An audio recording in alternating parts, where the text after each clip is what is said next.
Alô, galera, ligada em mais uma edição do JP no Lance para você. São 2 horas e 31 minutos, estamos ao vivo. Para você ligado no YouTube, para você ligado no Facebook, para você ligado na Rádio Exclusiva FM em todo o Brasil. Repetindo, olha a hora, 2 horas 31 minutos e 35 segundos. Hoje estaremos falando aqui sobre o Campeonato Brasileiro de Futebol, que começou na sua primeira rodada nesse fim de semana e tem o encerramento hoje à noite. Teremos o encerramento da primeira rodada do principal campeonato de futebol do mundo.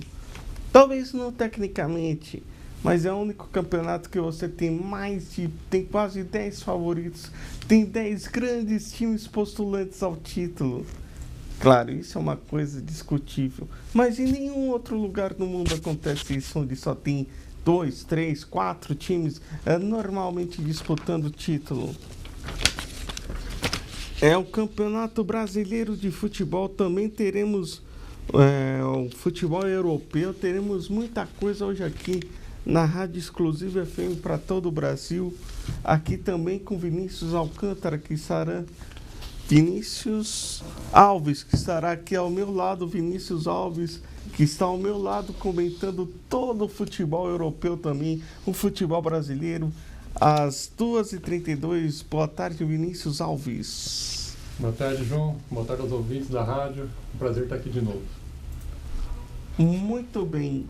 Lembrando que o Campeonato Brasileiro de Futebol, que é conhecido também como Série A, é a Liga Brasileira de Futebol entre clubes do Brasil, sendo a principal competição futebolística no país.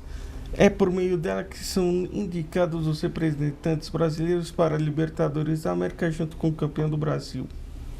Devido às peculiaridades históricas e à grande dimensão geográfica do país, o Brasil tem uma história relativamente curta de competições nacionais de futebol. Em 59, como estabelecido em 55, foi criado um torneio nacional com a finalidade de apontar o clube campeão brasileiro da temporada, a Taça Brasil. Em 1967, o torneio Rio-São Paulo foi expandido para incluir equipes de outros estados, conhecido como o torneio Roberto Gomes Pedrosa, o Robertão, e passou a ser considerado uma competição nacional. Em 71, a CBD iniciou um novo torneio nacional, o Campeonato Nacional de Clubes, torneio este que foi considerado entre 74 e 2010 pela CBF. Em seus boletins oficiais entre 71 e 73, a CBF colocava as edições do Robertão em igualdade com as do Campeonato Brasileiro, apenas mantendo o nome próprio e excluindo essa informação a partir de 74. Em dezembro de 2010, a CBF unificou a Taça Brasil disputada entre 59 e 68 e as edições de 67 e 70 do torneio Roberto Gomes Pedrosa, a Taça de Prata do Campeonato Brasileiro pós-71. O primeiro campeão brasileiro foi o Bahia em 59. Uma das características históricas do Campeonato Brasileiro foi a falta de uma padronização no sistema de disputa, que mudava a cada ano, assim como as regras e o número de times. Dentre os vários formatos já adotados, inclui sistemas eliminatórios de 59 a 62 e mistos de grupos de 67 até 2002. A fórmula de disputa do campeonato foi padronizada somente em 2003, quando foi adotado o sistema de pontos corridos, com todas as equipes se enfrentando em turno e retorno. E o verde, que te quero verde, o Palmeiras é o time com o maior número de títulos, com 9 conquistas desde a criação do certame em 59. 17 clubes já foram campeões brasileiros, 12 por mais de uma vez, de 7 estados em 9 cidades diferentes, sendo que apenas São Paulo teve campeão por mais de uma cidade. 3 no total, Campinas, Santos e São Paulo. E apenas a cidade do Rio de Janeiro teve mais de 3 clubes campeões, 4 deles Botafogo, Flamengo, Fluminense e Vasco. Características essas que demonstram o nível da competitividade do campeonato. O brasileiro é uma das ligas mais fortes do mundo, contando entre seus integrantes habituais com a participação no maior número de clubes detentores de títulos campeões mundiais. Com 11 mundiais ganhos por 7 clubes. A liga é também classificada como a sexta mais valiosa, com patrimônio de mais de 1 bilhão e quase 1 bilhão e meio de dólares.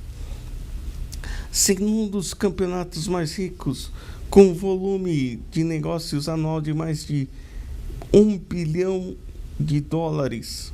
O Campeonato Brasileiro é o torneio de futebol mais visto no continente americano e um dos mais expostos internacionalmente, transmitido em 155 países, tendo sido classificado no top 10 como uma das ligas mais fortes do mundo entre o período de 2001 e 2012 pela Federação Internacional de História e Estatística, ficando na quarta colocação atrás da Premier League da Inglaterra, a La Liga Espanhola e a Série A da Itália.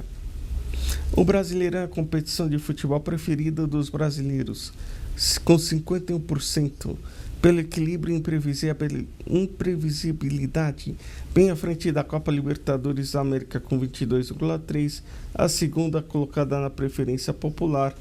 E para você, meu amigo, ligado aqui no JP no Lance, na Rádio Exclusiva FM, ligado no Brasileirão, se liga, ó, tá aqui, ó. Entre na minha página no YouTube, JP no Lance, e faça sua pergunta que já iremos responder. E se você perder algum momento do especial, logo estará disponível no YouTube, na minha página pessoal do JP no Lance, e deixe o seu like. Os primeiros campeonatos.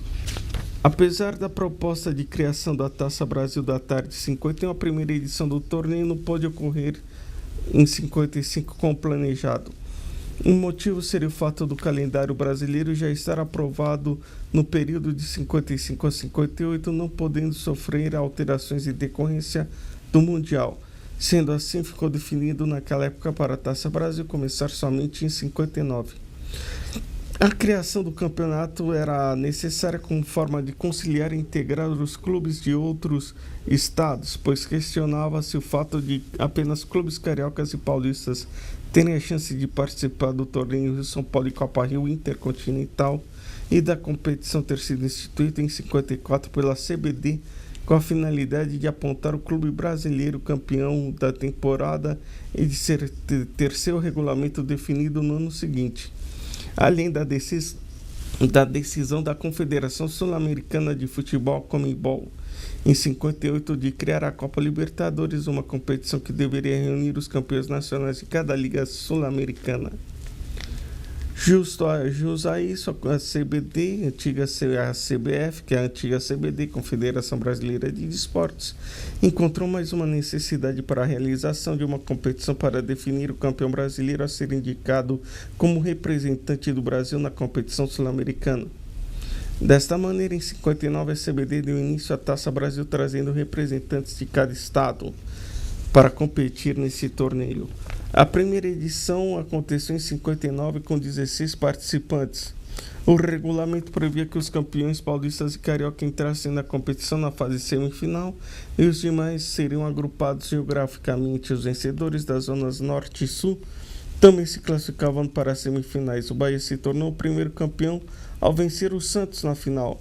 Na edição seguinte, o Palmeiras, conhecido como a época da Academia de Futebol, venceu Fortaleza.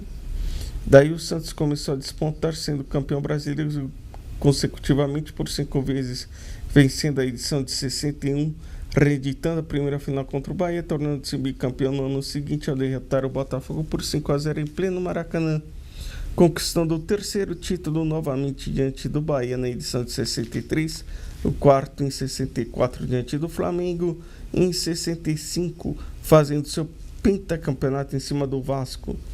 Chegou à sua sexta final em 66 e perdeu para o Cruzeiro de Tostão, Dirceu Lopes e Companhia Limitada. Em 67, o torneio Rio São Paulo, ainda sob a organização das federações paulista e carioca, foi ampliado com a inclusão dos clubes do Rio Grande do Sul, Minas e Paraná, passando a ser denominado oficialmente como o Torneio Roberto Gomes Pedrosa, conhecido como Robertão. Devido à sua ampliação e caráter nacional, a partir de 68, o certame passou a ser organizado pela CBD e também recebeu a identidade e a denominação oficial de Taça de Prata em função do troféu dado ao vencedor. A partir daí, os clubes que conquistavam o torneio Rio São Paulo eram listados como campeões interestaduais e do Robertão nacionais. No entanto, a Taça do Brasil e o Robertão estavam sendo disputadas simultaneamente com o mesmo valor, algo que se tornou comum, mas de um clube ser denominado como campeão brasileiro, como em 67 Palmeiras, que conquistou esses títulos, sendo a única equipe que conseguiu esse feito. Em 68, Botafogo e Santos foram respectivamente campeões da Taça Brasil e do Robertão. A partir daí, apenas o Robertão esteve em disputa, consagrado como campeões o Palmeiras em 69, o Fluminense em 70, Internacional, Grêmio, Atlético Mineiro, Cruzeiro foram os clubes do eixo fora Rio São Paulo que se posicionaram entre os 4 primeiros colocados neste período. E para você que está acompanhando o Especial Brasileirão 2018, não se esqueça de entrar no meu canal no YouTube, JP no Lance, e faça sua pergunta. E não esqueça, toque o sininho que já iremos responder. E se você perdeu algum momento do especial, logo estará disponível no YouTube, na minha página JP no Lance, e deixe seu like. Campeões. A primeira edição da Taça do Brasil definiu o Bahia como o primeiro clube a ser intitulado campeão brasileiro, no período em que a principal competição do país não trouxe um certo domínio do Santos, que além de ter sido campeão por 5 vezes consecutivas entre 61 e 65, chegou a outras 2 finais no período contra o próprio Bahia em 59 e contra o Cruzeiro em 66. No entanto, após a CBD também reconhecer a Taça de Prata nome oficial para o torneio Roberto Gomes Pedrosa como competição de nível nacional, foi comum mais de um clube ser considerado campeão brasileiro. Em 67, o Palmeiras conquistou os títulos das 2 competições.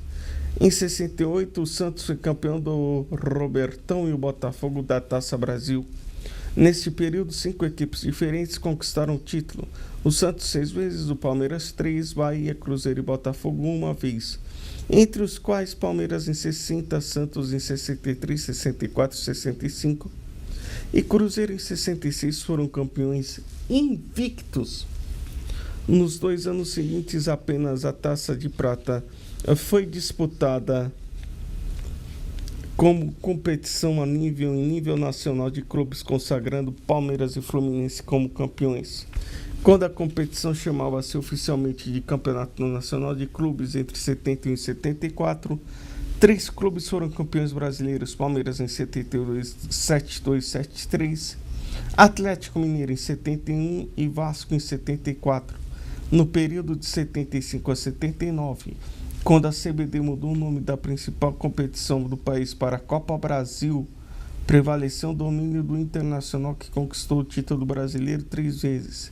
Em 75, 76 e 79, também conquistaram o título brasileiro São Paulo em 77 e Guarani em 78. O Internacional em 79 foi o único clube brasileiro a ser campeão invicto no sistema misto. O que é sistema misto? A primeira fase é em pontos corridos, daí dependendo de como era o campeonato, era o primeiro contra o oitavo, o segundo contra o sétimo, ou em grupos para se definir os finalistas. Em 1980, quando a CBF mudou o nome da competição da elite do futebol brasileiro para a Taça de Ouro, o Flamengo foi campeão brasileiro pela primeira vez, seguida pelo Grêmio em 81, que também conquistou seu primeiro título na história. O Flamengo ainda conquistou mais 2 títulos em 82 e 83. Em 84, quando voltou-se o nome de Copa Brasil, o Fluminense conquistou seu bicampeonato brasileiro em cima do Vasco. Em 85, foi a vez do Coritiba ganhar pela primeira vez em cima do Bangu. Em 86, o São Paulo em cima do Guarani foi campeão da Copa Brasil. Em 87 e 88 haviam 2 campeões nordestinos, Sport e Bahia, respectivamente, sendo que o Sport era do Grupo Amarelo, que passou na TVS esse jogo Sport e Guarani, e no Grupo Verde era Atlético Mineiro e Flamengo. E na outra semifinal foi Internacional e o Cruzeiro. Inter e Flamengo fizeram a final e o Flamengo foi campeão. Entre 89 e 2002, pela primeira vez sob o nome de Campeonato Brasileiro, com exceção de 2000, ganharam a competição Corinthians e Vasco 3 vezes, Palmeiras 2, São Paulo, Flamengo, Botafogo, Grêmio, Atlético Paranaense e Santos 1. Em relação ao formato atual por pontos corridos, usado desde 2003, 7 clubes já conquistaram o título. Corinthians 4, Cruzeiro e São Paulo 3, Fluminense 2, Flamengo, Palmeiras e Santos 1. Nenhuma dessas equipes conseguiram ser campeãs de forma invicta. E para você que está acompanhando o Especial Brasileirão 2018 no JP no Lance, faça sua pergunta que já iremos responder. E se você perder algum momento do especial, logo estará disponível no YouTube e na minha página JP no Lance. E deixe o seu like. Então vamos agora para os jogos e a classificação do Campeonato Brasileiro de Futebol. Tivemos abertura no dia 14 de abril às 4 horas no estádio do Mineirão. Para Cruzeiro 0, Grêmio 1. Vitória e Flamengo no estádio Barradão foi 2-2 às 7 da noite. Às 9 da noite tivemos Santos 2, Ceará 0 no Pacaembu. No Independência, o América Mineiro recebeu o Sport e enfiou 3 cacetadas 0. Vasco e Atlético se enfrentaram em São Januário, no Rio de Janeiro, 2-1 para o Vasco. Corinthians e Fluminense 2-1 para o Corinthians na Arena Corinthians, num joguinho ruim que dói, meu Deus do céu. Inter 2, Bahia 0, lá no estádio do Beira-Rio. Aliás, Inter e Bahia já fizeram a final em 1988, quando o Bahia foi campeão em fevereiro de 1989, coisas que só acontecem no Brasil. Tivemos também Atlético Paranaense arrebentando com a Chapecoense por 5-1. E hoje, esse jogo do Atlético foi às 7 da noite. O jogo São Paulo e Paraná será no Morumbi às 8 da noite. Em São Paulo e no Engenhão, Botafogo recebe o Verde. E para você que está acompanhando o Especial Brasileirão 2018 no JP no Lance, faça sua pergunta que já iremos responder. E se você perder algum momento do especial, logo estará disponível no YouTube, na minha página JP no Lance. Deixe o seu like. A próxima rodada do Campeonato Brasileiro teremos na Arena Fonte Nova, em Salvador. Bahia e Santos. Flamengo e América Mineiro no Maracanã às 19 horas. No domingo, às 11 horas. Esse jogo é legal, 11 da manhã. Eu gosto desse jogo, mas tem muita gente também que não gosta de nada. Teremos às 11 horas Paraná e Corinthians no estádio Dorival de Brito, em Curitiba, no Paraná. Ceará e São Paulo no estádio Castelão, em Fortaleza.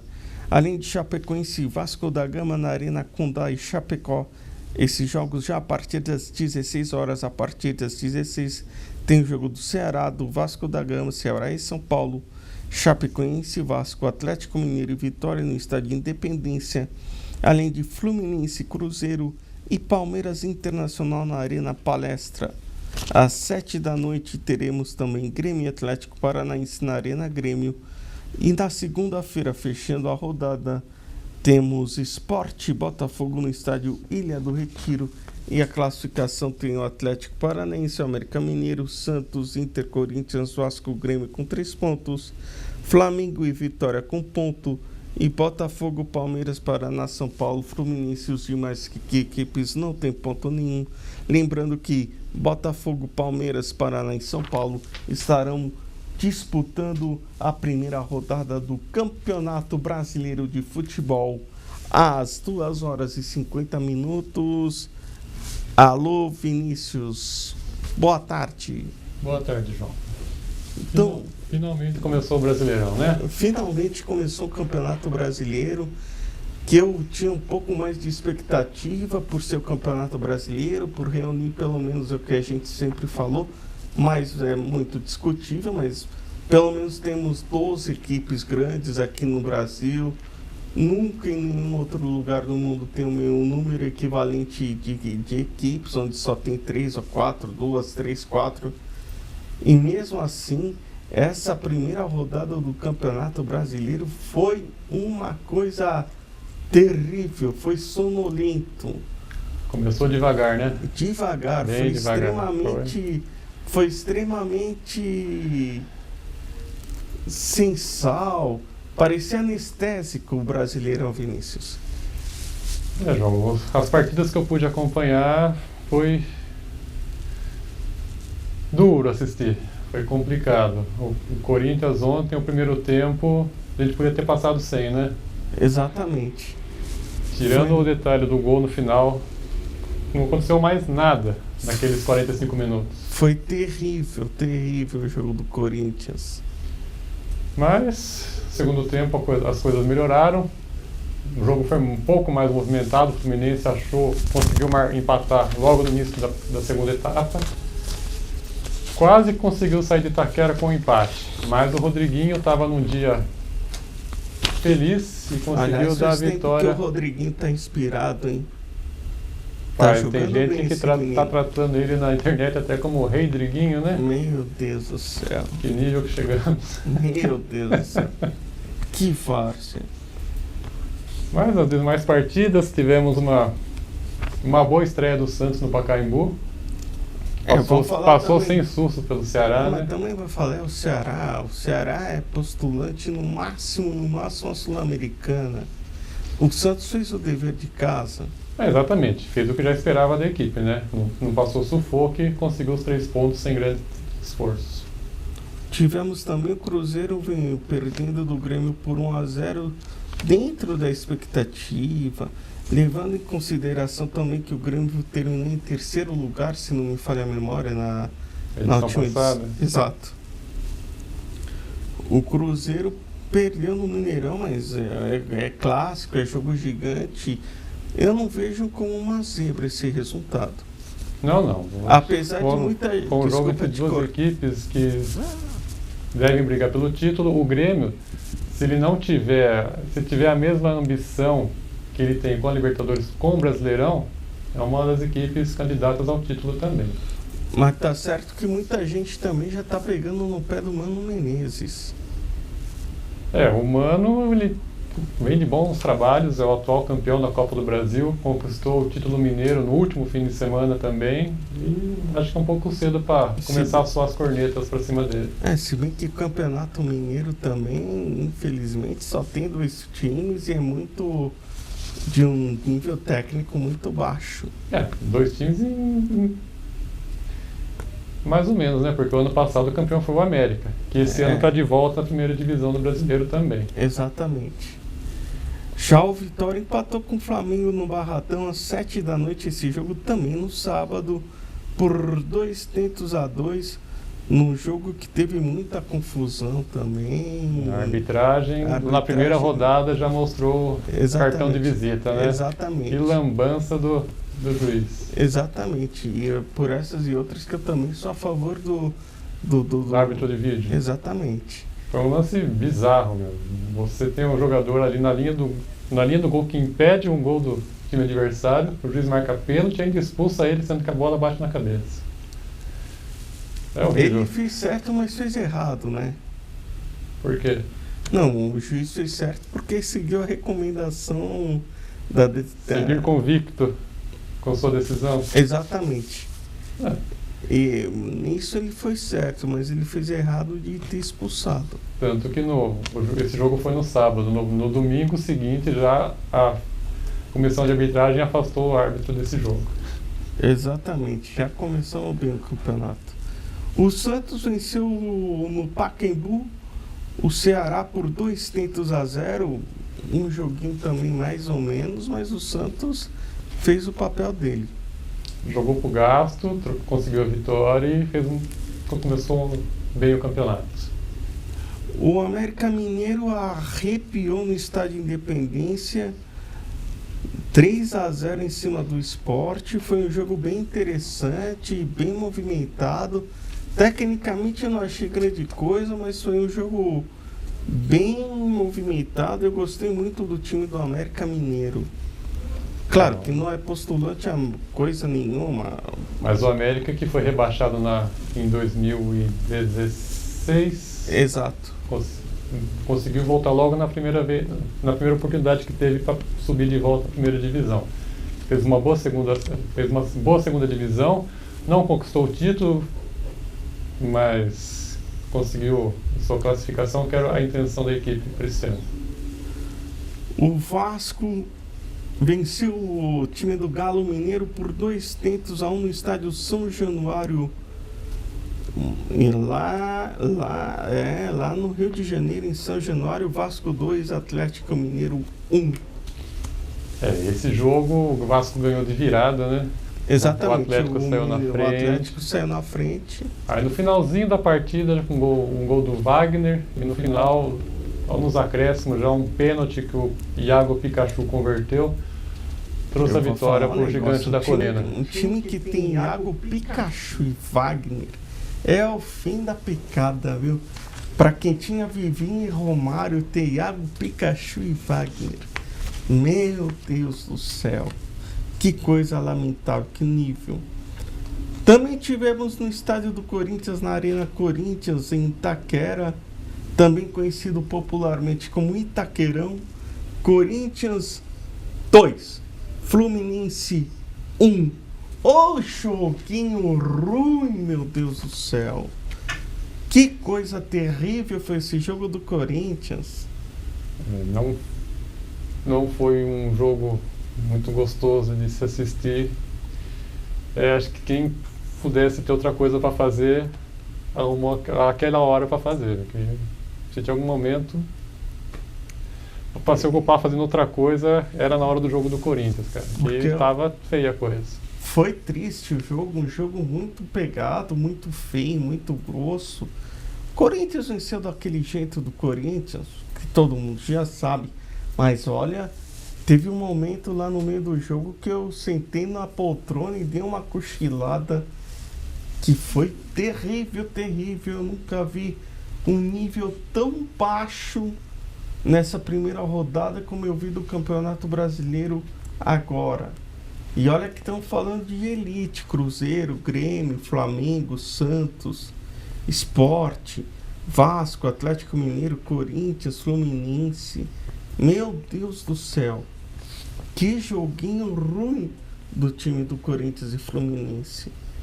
Também tivemos Internacional 2, Bahia 0. Lembrando que Internacional e Bahia já fizeram a final do Campeonato Brasileiro de 1988, quando no time do Internacional tinha Cláudio André Tafarel, Luiz Carlos Vinck, grande elenco, e no time do Bahia tinha Charles e Bobô, e o Bahia foi campeão naquela oportunidade. Além da chacoalhada, esse foi o grande jogo da rodada. Atlético Paranaense 1, 2, 3, 4, 5. Chapecoense levou uma chapuletada 1. O jogo do Inter, nós tivemos a volta do Inter na primeira divisão, né? Exatamente. Foi um jogo para, de uma certa forma, para se afirmar novamente na elite. Um detalhe desse jogo foi que os 2 gols do Inter foram marcados pelo Nico Lopes, o jogador que estava na reserva, que entrou no comecinho do primeiro tempo ainda, quando o jogador Rossi saiu lesionado. Então, um cara que veio do banco, fez os 2 gols e trouxe a vitória para o Inter. Já com relação ao jogo do Furacão, rapaz, anotaram a placa? É verdade. Foi que nem um furacão para cima da Chape. Aliás, o técnico do Atlético Paranaense é o mesmo que era do Audax Osasco. Fernando Diniz. O Fernando Diniz, que... Aliás, o Fernando Diniz que jogou quando nos anos 90 também no Guarani, no Palmeiras, no Corinthians, no São Paulo e no Santos. O Fernando Diniz que tem aquele estilo de jogo peculiar dele, né? Que é bola no chão, sem chutão, sai tocando da defesa para o ataque, passa um pouco de sustos muitas vezes, né? Mas ele é bem fiel ao sua tática e não gosta de fugir muito disso, não. Eu ainda prefiro o estilo do Fernando Diniz de jogar bola, um estilo Tele Santana, estilo Vanderlei Luxemburgo nos áureos tempos, do que, por exemplo, um Cucabol. Só bola para área, só na bola aérea, ligação direta, jogo feio de ver, né? Exatamente. Sim. O futebol dele é aquele futebol jogado mesmo, né? O jogo, bola no chão, com toque. É um jeito ousado de ser. Mas, e ainda hoje temos o cumprimento da rodada com os jogos de Palmeiras e São Paulo, né? O São Paulo recebe o Paraná no Morumbi e o Botafogo recebe o Palmeiras no Engenhão. Ambos os jogos às 8 da noite. E no fim de semana ainda teremos Bahia e Santos na Fonte Nova, Flamengo e América Mineiro no Rio de Janeiro. Às 11 horas, Paraná e Corinthians em Curitiba. Às 4 no domingo, Ceará e São Paulo no Castelão, Chapecoense e Vasco em Chapecó. Em Belo Horizonte, o Galo recebe o Vitória, Fluminense e Cruzeiro no Maracanã.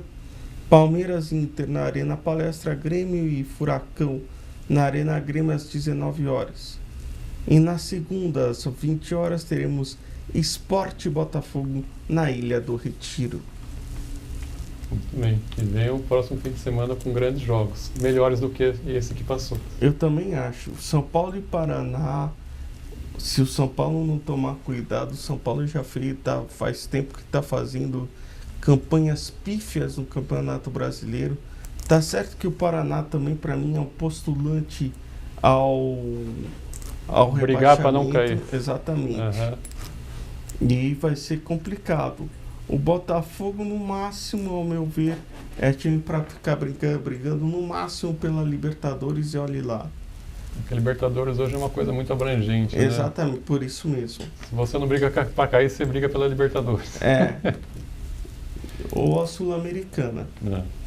O resto, agora, esse campeonato, se não tomar cuidado, vai ser um dos piores campeonatos que eu já vi na minha vida. Vamos ver se até a parada para a Copa a coisa melhora. E também tem a janela do meio do ano então também. muita coisa vai mudar. Tem muita coisa, tem muita água para passar por baixo da ponte.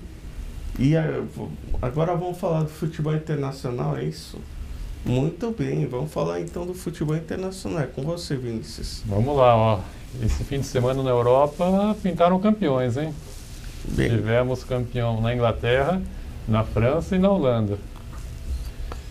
Um detalhe que a gente pode falar dos campeonatos lá na Europa é o seguinte: você acompanhou o jogo do campeonato inglês semana passada, que foi Manchester United e Manchester City? Não cheguei a ver esse jogo, não. O Manchester City dependia de uma vitória em cima do seu maior rival para se consagrar campeão inglês. Esse jogo foi na casa do United, do City. Perfeito. O que aconteceu? O City abre 2-0, o United vira 3-2.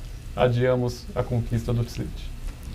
Ontem, o City, para ser campeão, dependia de uma derrota do United para o lanterna do campeonato. Que era quase improvável. Impossível de acontecer? Impossível eu não vou dizer, porque futebol é futebol, já diria o poeta. Exatamente, e foi o que aconteceu. O Manchester United teve a proeza de perder para o West Bromwich, entregando o título de mão beijada para o City. Ou seja, no fim de semana você tira, no outro você entrega. É aquela história de caça e caçador. Pois é. Bom, campeonato italiano, campeonato da bota. O Napoli fez uma campanha magnífica, até 80% do campeonato. Chegou no final, acabou o fôlego. Sobrou o quê? A Juventus vai levar esse ano de novo, João. E dá-lhe Juventus, hein? A Juventus é a recordista de campeonato italiano. E a Juventus já vem, com exceção agora, que perdeu também do Real Madrid nas quartas de final da Copa dos Campeões, mas a Juventus também vem beliscando a Copa dos Campeões E a Juve, olha, mais uma vez é campeã italiana. É por essas e outras que a gente estava comentando aqui a respeito do Campeonato Brasileiro, que eu falei que sempre tem pelo menos uma meia dúzia de postulantes ou 10 postulantes a título. E, por exemplo, na Itália só dá Juventus. Eu acho que vai ser pelo chato. 6º ou 7º ano consecutivo que a Juventus leva o campeonato. Tá ficando chato já de acompanhar o italiano, viu? E já tá na hora também de, não só assim, em termos de clubes, tudo bem. Tá na hora da Federação Italiana tomar alguma providência em relação à seleção italiana de futebol, que ficou de fora da Copa do Mundo, algo que não acontecia desde 1962, se não me falha a memória, quando a Itália ficou fora da Copa do Mundo e de lá para cá participou em todas.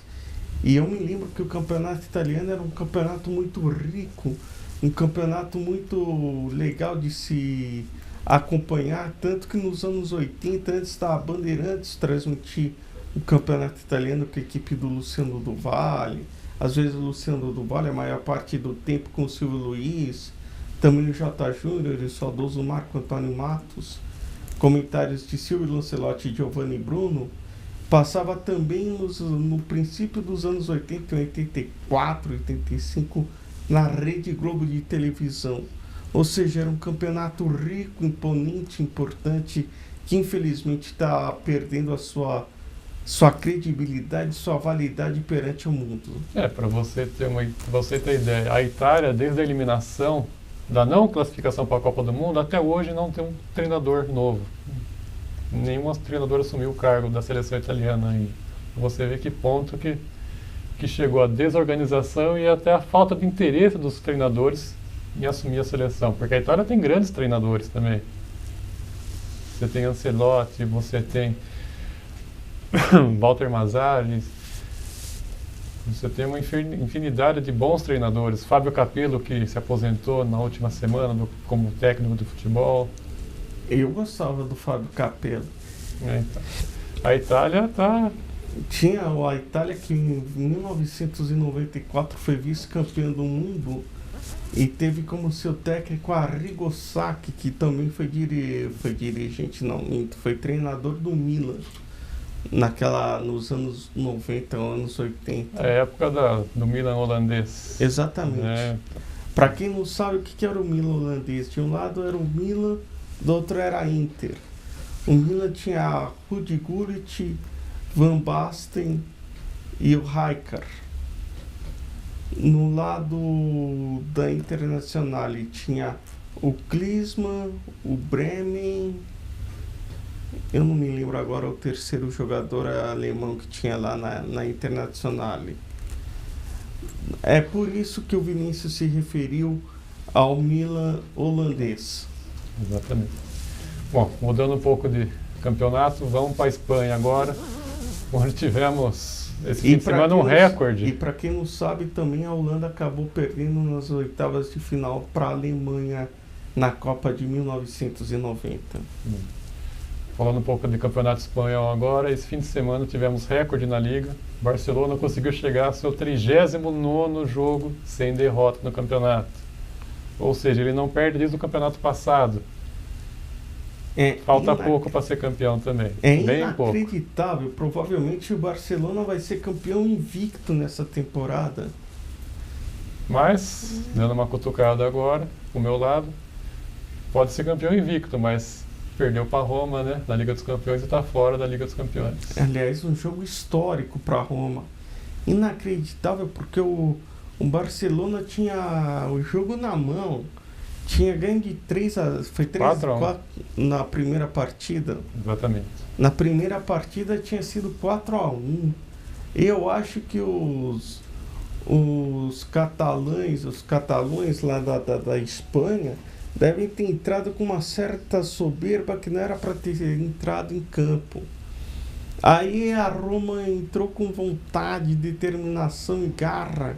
E na base da garra, da vontade, da saúde, da determinação, o time romano foi lá e arrebentou com o Barcelona uma coisa histórica no futebol mundial, inacreditável. Eu vi um pedaço desse jogo, foi incrível esse jogo.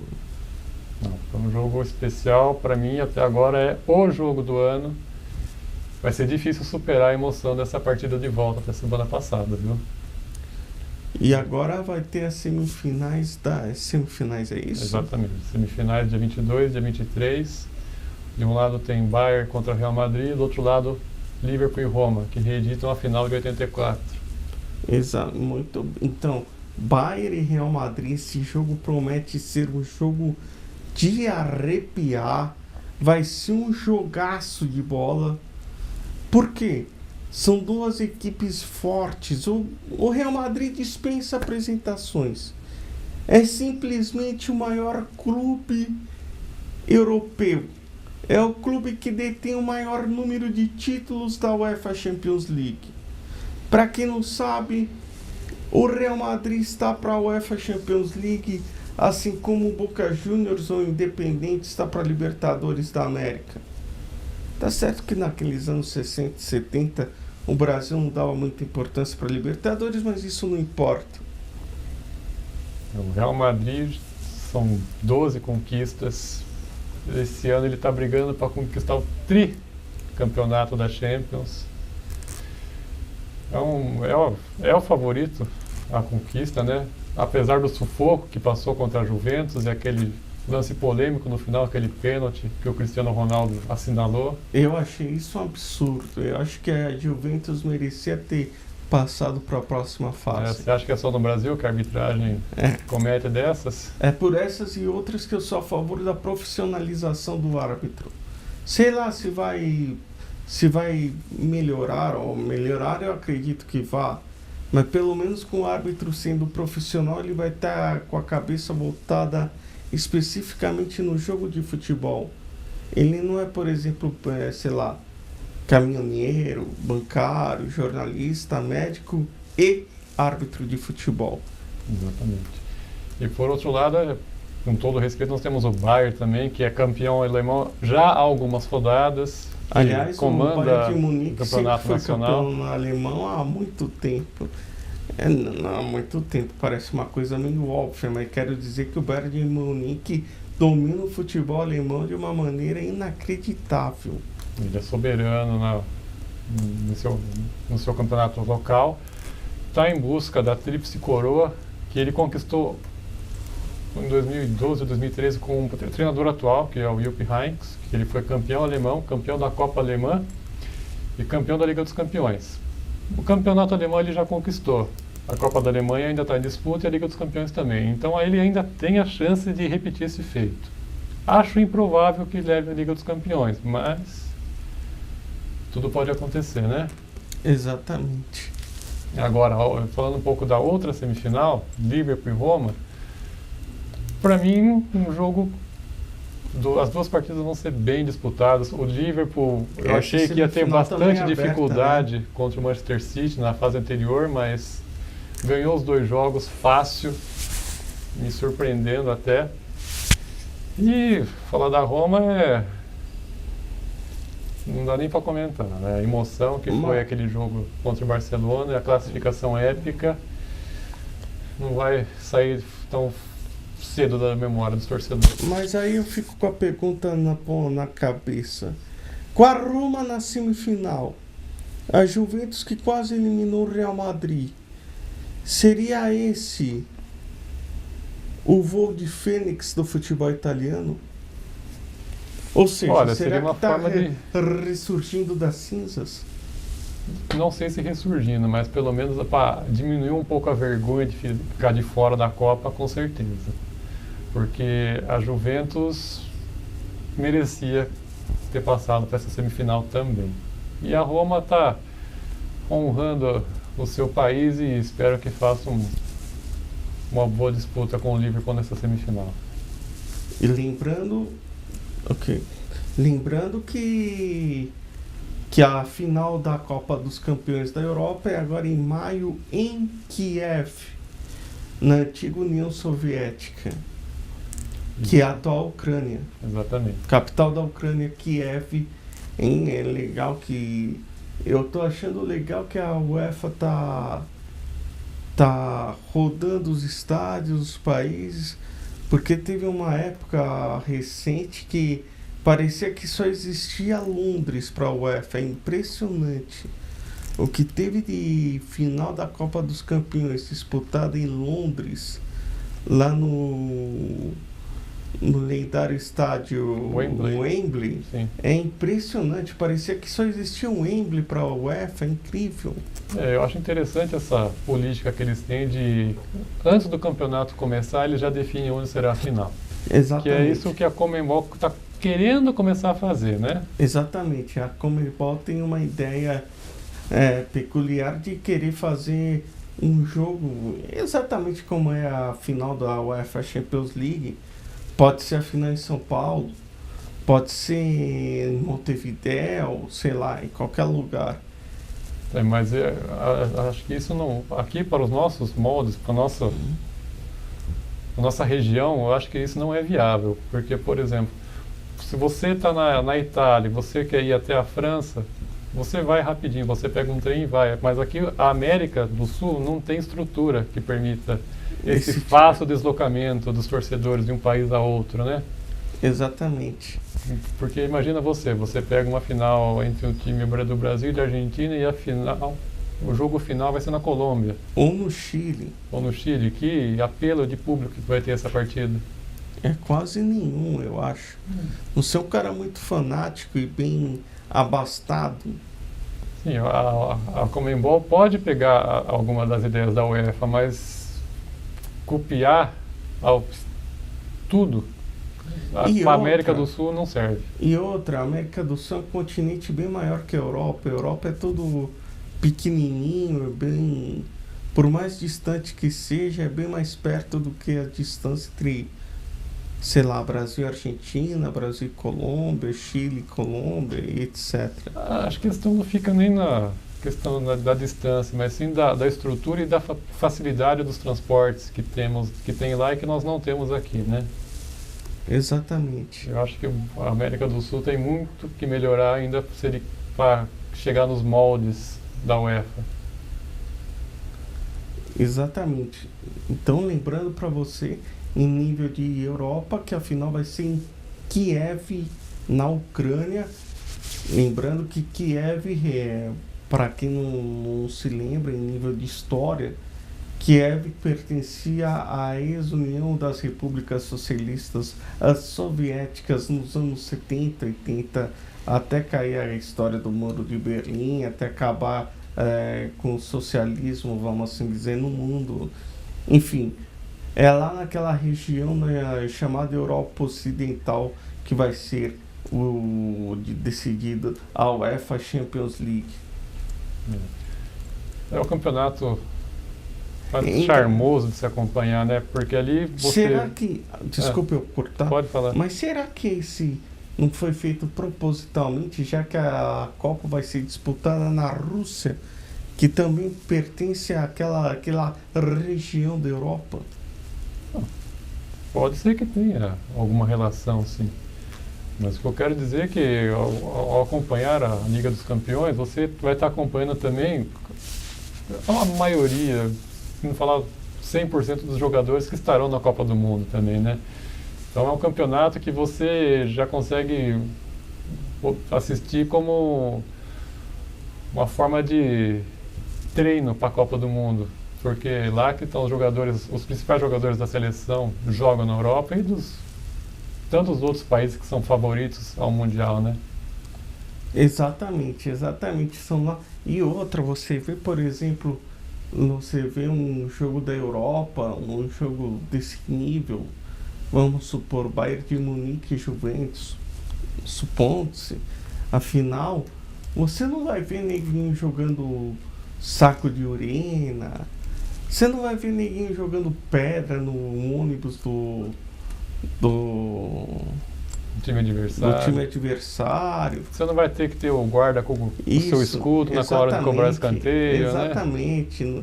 Até às vezes acontece, mas é muito raro. É muito raro. Mas o que tem na Europa bastante também é caso de racismo, né? Que sim, aqui também tem. Sim. Mas aqui, por exemplo, na América do Sul, se o cara vai jogar lá em La Bombonera, o cara tem que rezar. Tanto para entrar quanto para sair. Exatamente. O cara tem que rezar para entrar e sair. É um absurdo dos absurdos. Vão falar, mas faz parte do... É a cultura do futebol daqui. Exatamente, a cultura do futebol sul-americano. Isso faz parte do métier, faz parte do show, como se diz na gíria. Mas é um absurdo, é uma vergonha. É uma coisa assim nojenta, não tem o que falar. Você vê que na Europa isso não acontece, é raro acontecer, tanto porque o cidadão que faz sabe que depois vai ter uma punição muito forte. Exatamente. Na Europa, a justiça funciona e o torcedor infrator é punido, né? Ao contrário daqui. Exatamente. Só para quem não sabe, um dos maiores jogos que teve incidente na Europa foi na Copa dos Campeões de 1985 entre Exatamente. Liverpool e Juventus da Itália. Juventus que tinha como seu principal astro Michel Platini. O jogo foi realizado em Bruxelas, na capital da Bélgica. O que eu me lembro mais ou menos, a história é a seguinte: o estádio era para tipo 50, 60 mil pessoas. Além de ter praticamente 100 mil pessoas dentro do estádio, teve briga entre os hooligans lá dentro. Foi uma tragédia assim inacreditável. Exatamente. E é sua preocupação, pessoas sendo espremidas, esmagadas, né, nas grades, nas arquibancadas. Foi exatamente isso que aconteceu. E na própria Inglaterra também já protagonizou um episódio triste desse. Foi no jogo no estado de Sheffield Wednesday. A tragédia de Hillsborough também, que muita gente acabou falecendo por conta de superlotação nos estádios. Então, devido a tudo isso aí, desculpem, devido a todos esses argumentos que estamos falando aqui, o que a UEFA fez? A UEFA policiou demais os seus estádios, colocou cadeiras, fez uma coisa assim, uma verdadeira revolução no futebol europeu. O futebol europeu é muito mais seguro, mais bonito de se ver. Claro, sempre vai ter os hooligans, sempre vai ter aquele bêbado, aloprado, louco, débil mental, enfim, não vamos entrar nos detalhes. Mas quero dizer que vai ter casos pontuais. Mas aqui no Brasil, no continente sul-americano, é uma verdadeira vergonha. É lamentável. Um exemplo recente disso foi o jogo do São Paulo pela Sul-Americana semana passada contra o Rosário Central. Os torcedores também Exatamente, lá fizeram na uma Argentina. emboscada, não sei, ficaram ameaçando Isso. jogadores e torcidas, foi preocupante. É sempre, para nós brasileiros, quando vamos lá fora é complicado, com a forma que eles são recebidos, né? Exatamente. O que está faltando aqui no futebol sul-americano é mais seriedade, é mais punição, é mais rigorosa. A Conmebol ser mais rigorosa, principalmente com seus filiados. Aliás, não, aqui no Brasil eu acho que os estádios bem melhores que em outros lugares do mundo. Porém, seria legal a Conmebol verificar os estádios dos times argentinos, chilenos, paraguaios. Por exemplo, teve uma vez aí que não teve condição de ter jogo no estádio Defensores del Chaco lá no Paraguai, porque estava com várias pedras ao seu redor, enfim. E olha que é o Defensores del Chaco, onde fica a sede da Federação Sul-Americana de Futebol, a Confederação, na verdade, a Conmebol, que fica lá no Paraguai. Tem, por exemplo, o estádio do Boca Juniors, aquilo lá não dá segurança a ninguém, é lamentável. O do River Plate é um pouco melhor, porque é um estádio que, aliás, é muito interessante a história do River Plate, porque se você for comparar muita coisa do River Plate, você faz muita alusão ao São Paulo Futebol Clube. E por que eu falo isso? Porque o São Paulo, assim como o River Plate, tem as cores branco, vermelho e preto. O seu estádio é muito grande, é muito imponente. Tanto o Monumental de Nunes como o Morumbi são estádios bem parecidos nessa estrutura. E além do mais, historicamente o River Plate é um time de elite, assim como o São Paulo é um time elitizado aqui no Brasil. O River Plate é conhecido como os milionários na Argentina, né? Exatamente. Exatamente, os milionários. Ele é taxado como um time de elite ao detrimento do Boca Juniors, né? Exatamente. Que é um time mais do povo. Exatamente. O Boca Juniors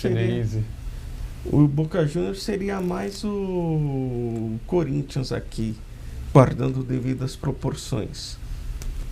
Mas o que falta no contexto estádios sul-americanos é a civilidade dos próprios torcedores. É falta de educação de berço e, por conta disso, acaba também faltando punição por essas atitudes, né? Falta a justiça e a polícia punir aqueles que não vão para o jogo para torcer, e apenas para vandalizar e amedrontar. O problema é o seguinte: o problema é que essas histórias de punição, de jogador de futebol, de tal e coisa e tal, enfim, essas coisas sobre violência, faz mais de 20 anos que eu sou essa história de punição. Aqui não funciona. Mas até se tentou no meado do fim dos anos 90, meado dos anos 2000, mas infelizmente ninguém faz nada. Infelizmente estamos nessa várzea que tá e parece uma coisa rotineira, essa que é a verdade. Enquanto não sei o que precisa acontecer para que de fato as medidas sejam tomadas, né? Provavelmente vai ter que morrer alguém assim, filho de alguém famoso, de alguém poderoso, vamos assim dizer, entre aspas, aí quem sabe melhora as coisas. Exatamente. Não basta morrer que já morreu já, tem que morrer alguém que seja do círculo de quem manda. Exatamente. É por essas e outras que eu acho o futebol europeu mais bonito de se ver, mais gostoso de se ver. Não só o futebol europeu, mas o futebol ao redor do mundo. Em que pese o continente sul-americano seja o berço de grandes jogadores, eles não ficam aqui, né? Porque eles ficam para onde eles são mais valorizados, onde são melhores pagos e onde seu futebol pode ser visto por mais pessoas, né? Que são os grandes campeonatos europeus que são que brindam a gente com um bom futebol. E não é isso. Estamos vivendo hoje aqui no Brasil e na América do Sul, estamos com a terceira safra, vamos assim dizer. É a terceira safra de jogadores, entre aspas. Que eu quero dizer, a melhor safra vai para a Europa. A safra mediana vai para Japão, Arábia Saudita, China, essas coisas aí. Mercados alternativos, né? Exatamente, mundo árabe, enfim. E o que sobrou está aqui. Isso quando não vem, por exemplo, alguém que está lá na Europa, já fez o seu pé de meia e quer se despedir aqui no Brasil. É exatamente isso que está acontecendo. Não só aqui, como também nos países sul-americanos. O continente sul-americano manda o que tem de melhor aqui para lá, e quando o que está lá já não está no seu auge físico e a sua carreira já está no declínio, volta para casa. Não necessariamente em declínio, mas também já está no fim da sua carreira e ele já fez o famoso pé de meia. Exatamente. Muito bem, são São agora 3 horas 30 minutos e 45 segundos. Estamos encerrando mais uma edição do JP no Lance para você. A todos, muito obrigado pela sua audiência e pela sua preferência. Boa tarde, Vinícius, e até a próxima. Boa tarde, João. Obrigado mais uma vez por me convidar para o programa. Um abraço a todos. Valeu. Valeu a você que esteve conosco nessa tarde de segunda-feira. Meia mussarela e meia calabresa. Tá meio frio, meio quente aqui em São Paulo. Estamos encerrando mais uma edição do JP no Lance para você. São 3 horas 31 minutos e 35 segundos. Muito obrigado pela sua audiência, pela sua preferência. Tenha uma semana abençoada a todos. E segunda-feira estaremos de volta com muito mais aqui na Rádio Exclusiva FM para você. A todos, uma ótima semana. Valeu, Brasil. Tchau. Fui.